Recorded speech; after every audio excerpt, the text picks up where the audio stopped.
Hello বন্ধুরা, তো আজকে মঙ্গলবারের মার্কেট, ঠিক আছে। মার্কেট পুরো ফাঁকা, কোনো লোকজন নেই। বাজে এখন সকাল 9:30, ঠিক আছে। দেখি কী কী মাছ আছে।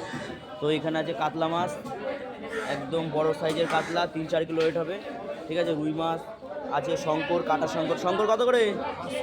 500 টাকা কিলো শঙ্কর আছে, ঠিক আছে। আর আর আর আর 300 টাকা কিলো। আর রুই মাছ কত? রুই মাছ বড় রুই কত? 200। কম সম রাখা যাবে? আগে আমাকে হাফ ইঞ্চি দাও তো, হাফ ইঞ্চি এখান থেকে ছোটো দাও, দাও এখান থেকে হাফ ইঞ্চি দাও। কতটা হয় দেখি, কতটা হয়েছে?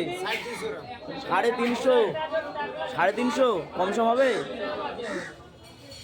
আচ্ছা ঠিক আছে, দাও দেখি, দাও। এই যে নিয়ে নিলাম রুই মাছ 350।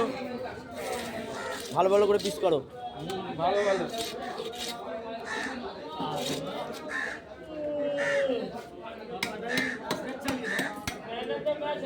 বউ বাড়ি নেই তো।